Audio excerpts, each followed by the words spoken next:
Do you know Demon Slayer? You probably followed. It's a Japanese manga that became a global hit and was also adapted into an anime.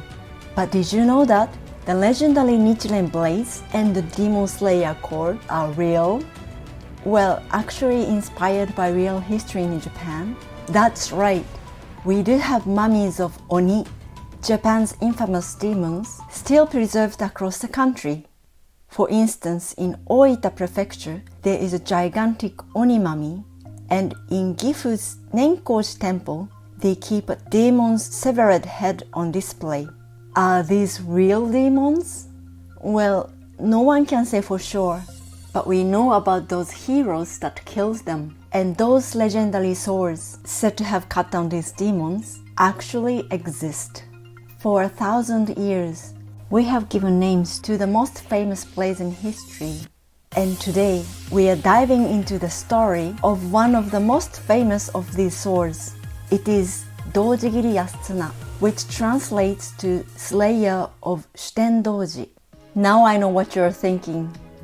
Who is Shuten Doji? And did this sword really slay a demon? Come on! Well, believe it or not, this sword's legend is so powerful.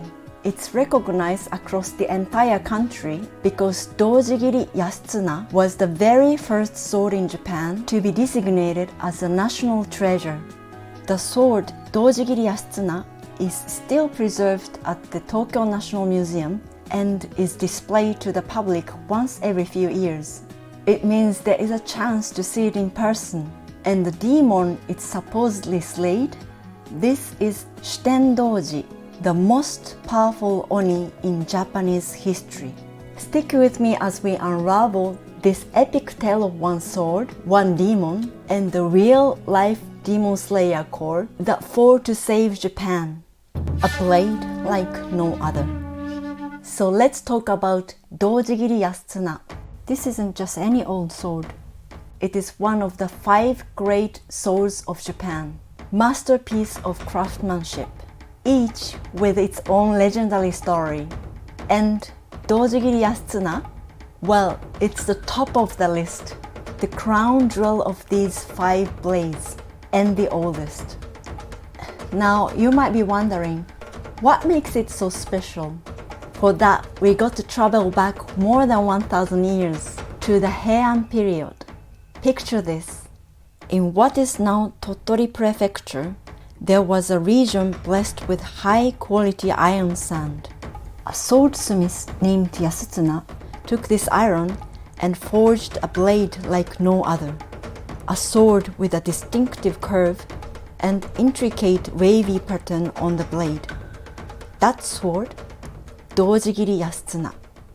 But don't let its beauty fool you. This sword was all about power too. Legend has it, during a sword testing session, several corpses were stacked on a platform, and Dōjigiri Yasutsuna sliced clean through 6 bodies and even cut through the platform beneath them. That's how sharp this blade was. This legendary sharpness later earned it its title as the sword that cut down Shuten Doji. But who was Shuten Doji? Let's dive into the myth that made him famous. The real-life demon slayer core. It all started around 1,000 years ago. Under the reign of Emperor Ichijo, in Kyoto, people started disappearing, mostly noble women. The emperor, desperate for answers, turned to the famous mystic Abe no Seimei, the most powerful onmyoji of the time. Abe no Seimei also appeared in the Fox video I made before. Do you remember? Seimei revealed the truth.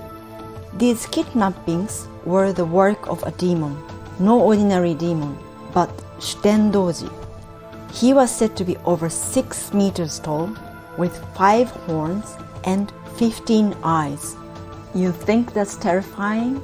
Some even believe he inspired Kibutsuji Muzan, the ultimate villain from Demon Slayer. Shuten Doji lived with his demon army in a fortress atop Mount Oe, and every night they would feast on the kidnapped women.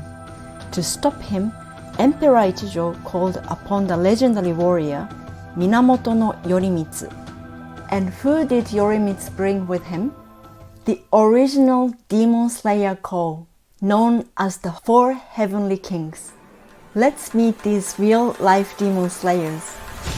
Watanabe no Tsuna, famous for defeating Ibaraki Doji, one of Shuten Doji's top lieutenants. Sakata no Kintoki, the inspiration for the legendary folk hero Kintaro, known for his brute strength.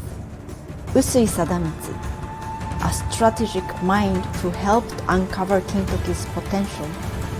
Urabe no Suetake, a descendant of one of Japan's greatest generals. With this all-star team assembled, they headed straight for Mount Oe, the battle at Mount Oe.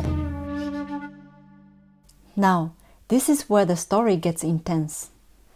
Disguised as wandering monks, Yorimitsu and his men infiltrated Shuten Doji's lair.